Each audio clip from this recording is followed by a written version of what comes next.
try. Where'd these cookies come from?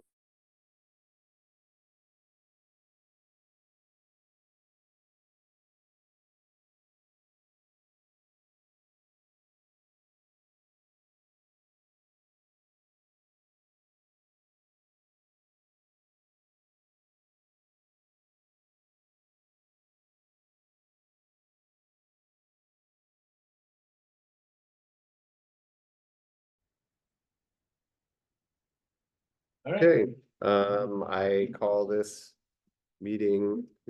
board work session to order at 6:39.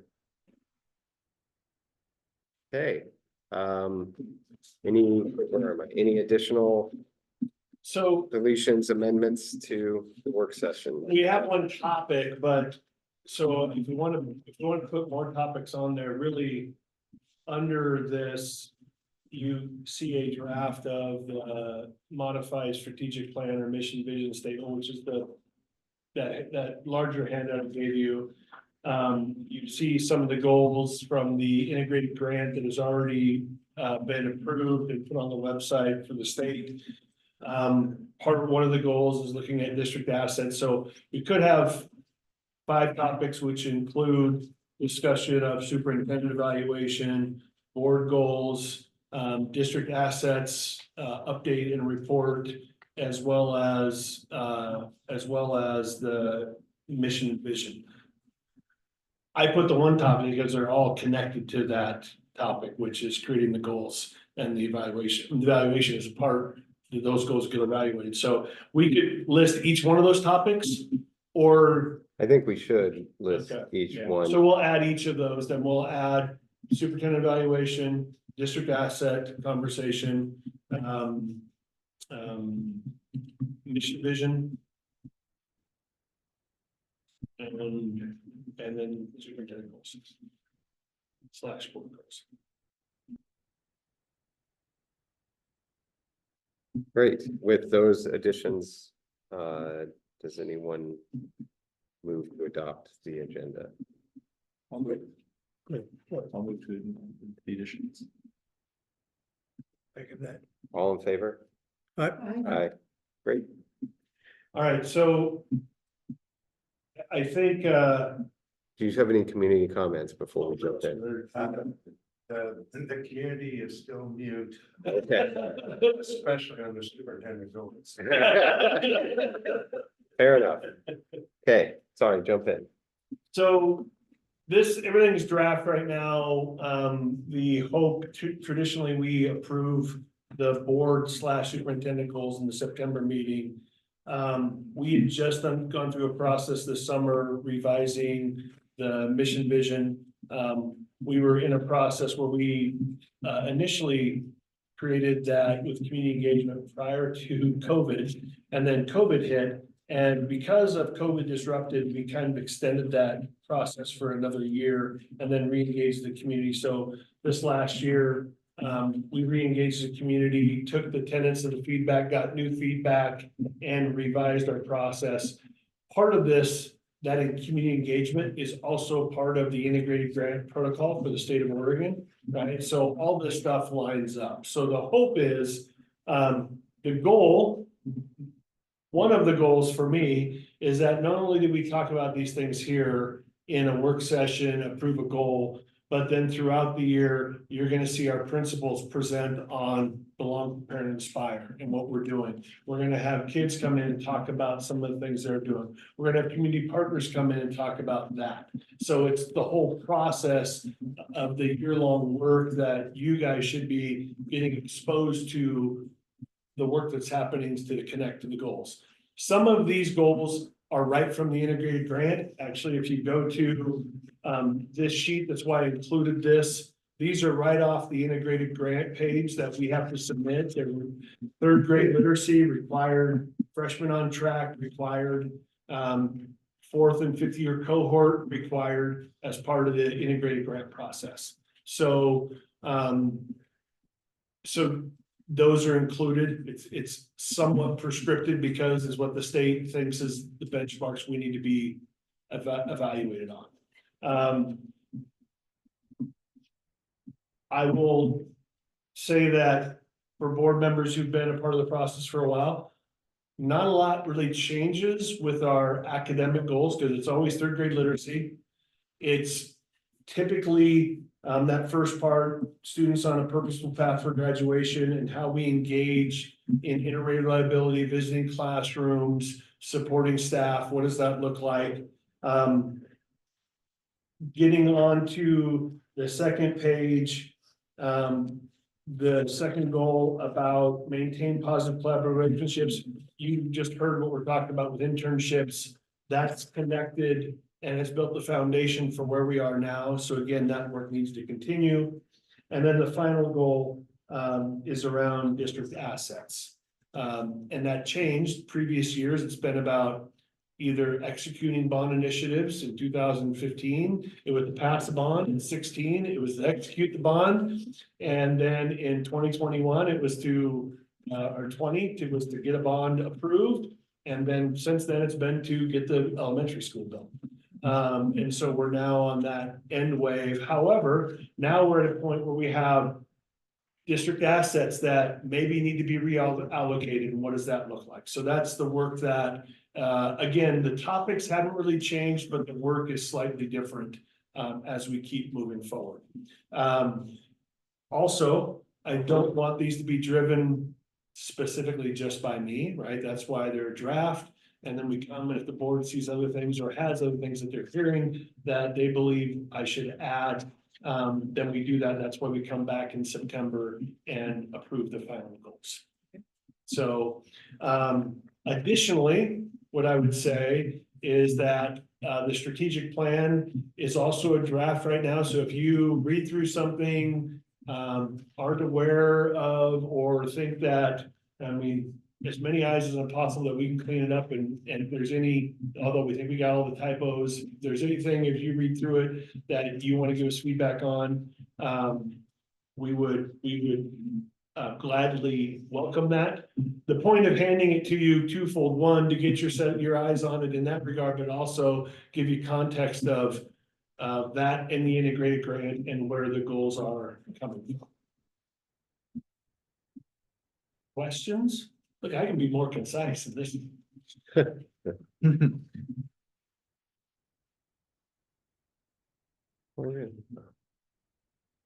I'll give you a moment or two to digest, and then we can start walking through some of the other topics as well.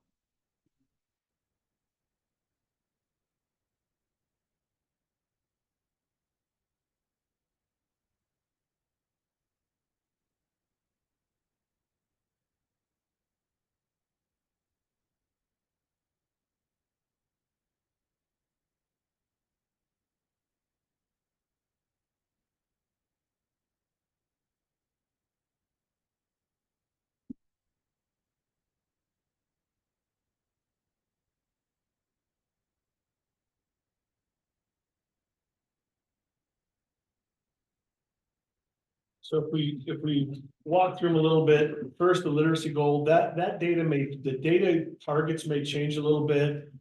With Megan's transition getting back into our iReady data system, I need to connect with them and make sure those numbers are accurate with the target, right? To make sure that we're promoting the right amount of growth there. It's different on the integrated grant. It just says significant growth. It doesn't list the number, but on ours, we list a percent. And so I need to double check those to make sure that we have the right target.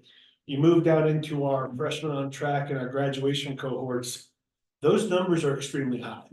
And I will say to you, and I've said this to the previous board members, not sure those are achievable, but that's good news. We've got to a point where looking to improve our numbers means we should be hitting those numbers, which is really hard to do. Right. We hope to. That's what we aspire to. We aspire for 100%. But these are, and actually, if you look at the integrated grant, it's a 2-year number, and I took the middle ground of that 2-year for this next year's goal. Right, so that's why it's a little bit off compared to those, because those numbers are a 25 to 27 goal, whereas I did 25, 26, so just for 1 year. So that's how that number was calculated. And again, Joe's interaction with the Department of Ed, they understand, honestly, and I did a deep dive with our data, I think it was in year 4. We went from, when I started here, we were at 80% graduation rate. By year 4, we got to 90, and we've been from 90 to 95, fluctuating through COVID, depending on what's happening and where we were. So 95 was a high point. Again, we strive to keep improving, but some years we have bigger struggles than other years with kids in the cohort, especially around COVID. Quite honestly, a couple of those years, we had kids still identified that we hadn't seen in 2 years and didn't even know that we had some transition. We lost a registrar, and a couple of key personnel right at the same time also. So a couple kids hired a new principal. So Steve's like, I didn't even know that kid was on. He got the enrollment from ODE, and he's like, I didn't even know this kid was ours. Because we just lost them in transition of people. So I guess the bottom line is we're in a really good place. We should never be below, my opinion is we shouldn't be below 90s, but we should live in the mid 90s. 97 was a great goal. So,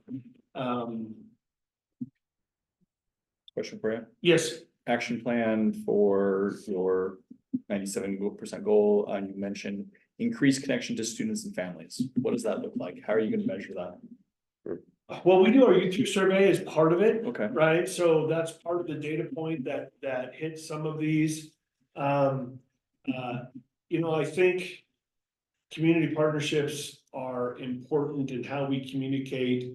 It's one of the ideas that we're having, whether that's looking at, although I think our principals have increased their messaging to families, but what else does that look like? We've talked about some outreach to families around internet safety, some other programs that are holistic. Honestly, the cell phone policy is going to be an interesting one as we engage people. I reminded a Department of Education staffer yesterday in a conversation that, gee, I'm not aware of any kid who has their own cell phone plan. Parents can shut them down during the day and turn them back on, but now we're chasing kids around cell phones. So that's a little dramatic. There is the part about setting the appropriate culture for school and what that looks like and supporting that. But it's communicating with families about how we work together, right? And keeping that discussion going. So those are ongoing and trying to improve. And then we get some feedback in our youth year survey. Cool. Thanks. Yeah. My only thought of an addition, which I don't even know how to measure in any fashion, is the fact that you have 2 new principals. And I obviously think it's important that we have this inclusive culture in Sisters and would like to continue that. And I'm not sure how to measure that, but obviously we want to keep our principals, especially if they're good ones. So. Yeah, I mean, part of those discussions can happen. I mean, again, when we shift from this into the evaluation process that measures this and what that looks like, I believe that one of the board members typically takes on meeting with administrator or executive staff to talk to them about their onboarding, how they're supported, what's that relationship. And so I think there's some hands-on feedback that you can get from staff. Right. That's true. We have made it a priority. We have, Justin's a little different animal. Justin is a longtime principal. Justin has worked at various levels and worked in Sisters. So I'm not, that coaching with Justin will probably be based more on my coaching with Justin in conversations. Megan, we have set up with a mentor, really accomplished retired administrator, Laura Nordquist. We're also offering both her and Jana the opportunity to enter into cohorts through COSA. There's an assistant principal cohort, and there's also a new principal's cohort.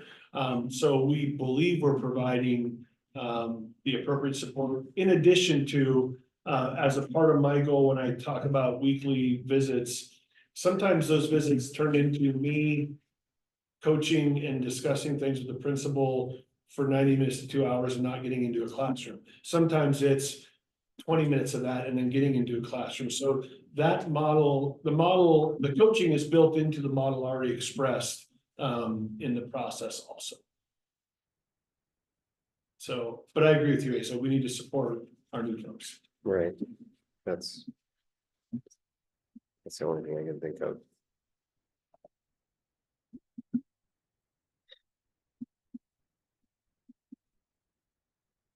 Anyone else have, see some additions or deletions from this draft? It's obviously just a draft. And I would say also, absorb it. If something comes up, send it to me, right? I will be prepping the final draft to be put out in the packet before next meeting, because it will be an action item in September for the board. So there's time to absorb it as well. Can I get a couple definitions real Yes. quick? So performance indicator number 2, action plan, increase whiteboard lessons. And continue to work with MTSS. I just am curious what those abbreviations are. Okay, so give me the first word. What's the first So one? it's this is in- Whiteboard at the very top. yeah. Top of the second page. Top of The the second, Oh, second page. action plan. Liquor. It is writing, inquiry, collaboration, organization, and reading. It's AVID strategies. So each acronym stands for a word. That's So generally how acronyms work. So what's I will tell you, What's Actually, MTSS? what you will say is the same thing with this. Amy, the thing that isn't included that we're gonna include in the strategic plan is a glossary. Yeah. That describes the acronym, the education ease that we use. So those are AVID strategies. And that's multi-tiered systems of support. Thank you. Yes, and I think Joan referred to those a ton, and so did Lorna at the end of the school year this year. So, yes, but MTSS. All right. And always ask those questions because it becomes a part of our vernacular and you're like, what are you talking My about? world is all acronyms as well, and Yeah. so yes.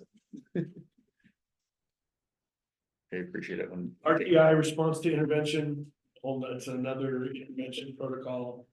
In case that one comes up. Okay. PLCs, professional learning communities.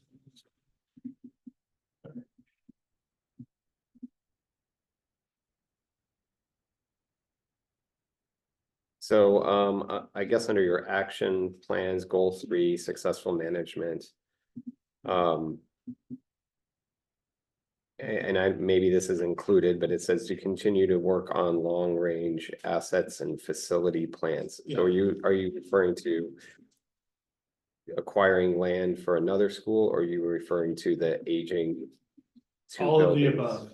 Okay. I intentionally made it broad because that will include the idea of, one, the 10-year plan, which we still haven't completed at the high school, which included a cloverleaf athletic fields in the back corner. We did consolidate the campus, but we haven't even finished that master plan from 10 years ago. And maybe that needs to change, right? That's Right. on the board.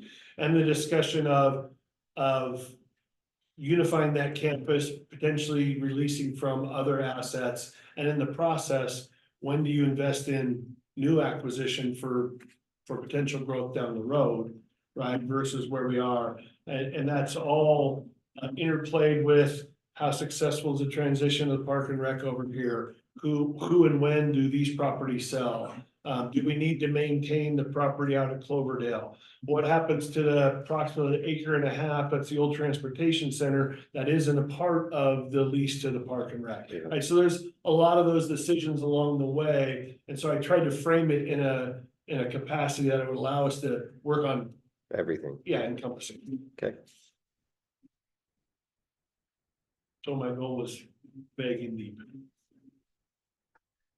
Megan, Perfect. And actually, in addition to that, I would also say, in all that dialogue. It didn't bring up Wildhaven. Then we have the Trout Creek Conservancy, Yep. working with them right now. Actually did a lot of work this summer with multiple agencies, looking at fire thinning. I got Peter Cooper set up with REMA to do some work with students to start the year off with. Awesome. Right, I'm planning to attend the tollgate meeting in September to talk about some initial thoughts of our plan, so they're aware of what could be happening. It was really, the last two meetings with Peter have been really, I was very concerned about allocating assets to be able to be responsible, but it sounds like because there's some harvestable timber on there that, and the Deschutes County Land Trust is open to mechanical harvesting, especially in the winter, because when the ground is frozen, you don't disturb it. So they really have a lot of success doing it that way, that we might be able to start on the plan without a great contribution of assets Wow. initially. So more to come on that, but a lot of work on that. Additionally, before the Nature Conservancy dedicated the land to us, they had a fire thinning plan set, never executed it. So similar conversations need to happen. And I've been talking with Ian, that property is completely surrounded by national forest. And so we could probably connect with what they're doing. We don't want to be the one stand that isn't meeting fire resiliency out there. So there are some concerns with some old growth juniper stands and how we want to make sure we're not impacting those. But again, then there's that work as well. So I think this encompasses all that. Okay. So. Great.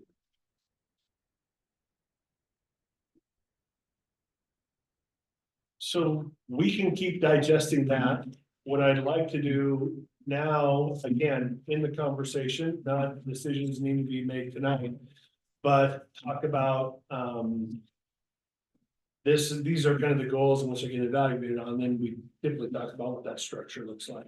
Right. Especially in the transition, you guys are gonna have more conversation potentially with OSBA about that role as a board member. One of your big roles is to evaluate the superintendent along with policy budget. And so, you know, the conversation it's morphed in this district. Jeff was on the board when I started and it was a narrative. That was it. That's what they had used. That's the way it was. They interviewed stakeholders and wrote a narrative.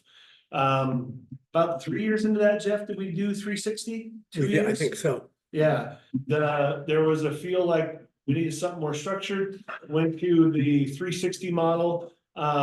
It's a very intensive model. And I think was very laboring. I won't speak Yeah, for the board, but absolutely. the feedback was it was too much for not really much different result from the board, for the involvement of interviewing, surveying, all the stuff that they did.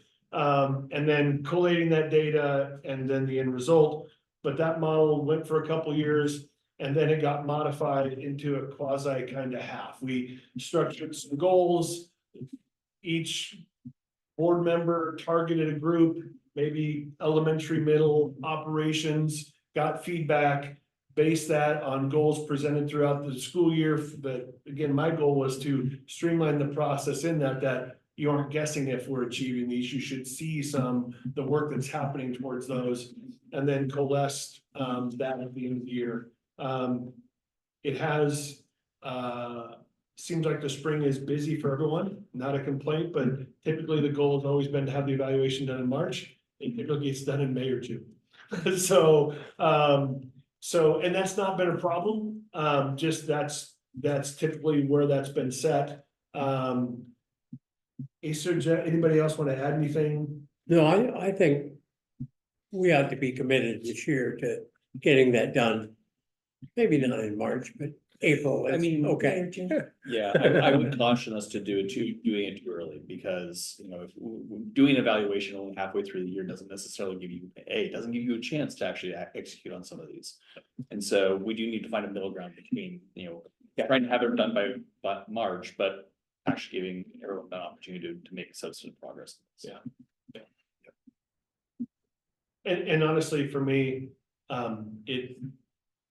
it really, as long as we have enough of a timeline where I know whether my contract's being renewed, the feedback portion of that is not, usually that's why the March goal, that usually lines up, because there are some requirements for notification, and quite honestly, you know, I always said that, I want to be here as long as I'm doing the job well enough to keep my job, and so, having enough notification if I'm not meeting goals to either look, or if I'm not fitting the community needs, quite honestly, to either be able to look at other opportunities or make a course adjustment and do the work that the board feels I'm not getting done. So I think that's a part of the process. So again, more discussion around that, but today kind of the goals are foundational, because I would say again, there have been places close to us where it's the superintendent doing one thing and the board doing another. That's why we label ours board superintendent goals, because we should all be collectively working on that. Some districts, there's no way the superintendent's achieving the goals because some board members are actually contradicting the work out in the public, right? And so that's why when we approve these, we're approving that these are all things we can all collectively get on board and support together, because you can't have that kind of discrepancy between goal attainment. And again, I think we've seen that not be very nice in a couple of districts in Central Oregon recently. We've had very good success with it, so that's been a positive. Any more, Asa or Jeff, you guys want to add? I mean, I think this work happens after the OSBA. Yeah. And then we have the work session in September to talk some more about this. We really don't have to set the timelines until after those things, and quite honestly, a bit of the work is on you guys, and then determining when you want to do executive sessions to give me feedback. Yeah, I think that OSBA meeting will shed light on how we should proceed with an evaluation, something, you know, a little bit different than we've done over the years, just to see if we can get a different point of view. It seems like it always ends up being the same results, which is always positive, so I guess it's always good, but you know, I also feel like we're always asking the same people, although this year we always ask the principals, and now we have two new ones, so that will be a different perspective, which will be fun to see, really.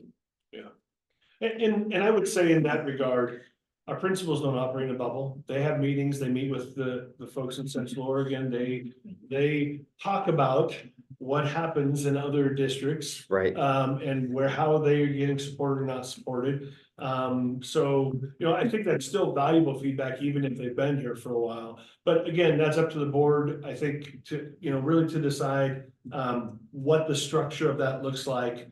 And actually, I think when we switched it, I might have been the one championing that, because we were actually looking at redoing our licensed evaluation process. And I felt like if the board didn't look at mine, it was hard for me to recommend we looked at our staffs, right? So, same thing every year. And I would encourage the board to find something that works for them, and then we can talk and move forward collectively. Perfect. That makes sense to me. All right. Well, I think in this discussion, so we talked about the strategic plan, we talked about goals, we talked about assets, we talked about evaluation. I think we've hit, I mean, unless there's, some of this is yet to become, it's why it's a work session, there's no decisions, we're building on conversations. So I would say, I guess we have more dialogue, but, and unless there's other further discussion that we want to have at this point, I think we can table until I get feedback. You guys get and hopefully I'll be able to get back to the OSB presentation. And then really the priority be getting goals that we can approve in September. The evaluation conversation can happen in the work session that night, but then be approved soon enough. We accept these goals, that's the target I'm gonna be working on. And then the process for evaluation, I would say if you guys have something finalized by October, that would be good. Yeah, and I think I've sort of volunteered to spearhead that along with UASA, and so I think once we meet with the OSBA, you know, I reviewed their materials from last year, so I got a really good sense of Yeah. what they're coming with. You know, I participated in our exercise, which was really informative. There are a lot of key takeaways from that process that I like, probably some things that we can do, and then as a board, we can sort of come up with. Yep, I'll have a proposal and I'll figure out what I will do. I think that sounds totally great, honestly, Yeah. makes sense. Yeah. All right, well, I think we're in a good place. I think we're building off of Yes. foundational processes already. So I think that from our strategic plan to my goals to the evaluation, I think in all of it, we've been in a really good place. So we're very fortunate. so if anyone thinks of anything else, send it to you or send it to Amy. Yeah, or- especially if there's anything in the goal, well, actually anything, you can send it to Amy and I, just to make sure it hits, CC Yeah. both of us, so we can make sure that not one of us misses it. Because I've been known to maybe hit delete on my phone, prematurely. Or thought it was a different email and something came in and it slid down, so, I Yes, would CC Amy. send it to both of us. Okay, and then, I mean, I guess if there is some big change, I guess you'll let us know, so we aren't blindsided by it. Yeah, I mean, But I really, can't the only imagine things that are it gonna would- keep creeping forward are property Yeah, changes with property evaluation and where we are in those situations.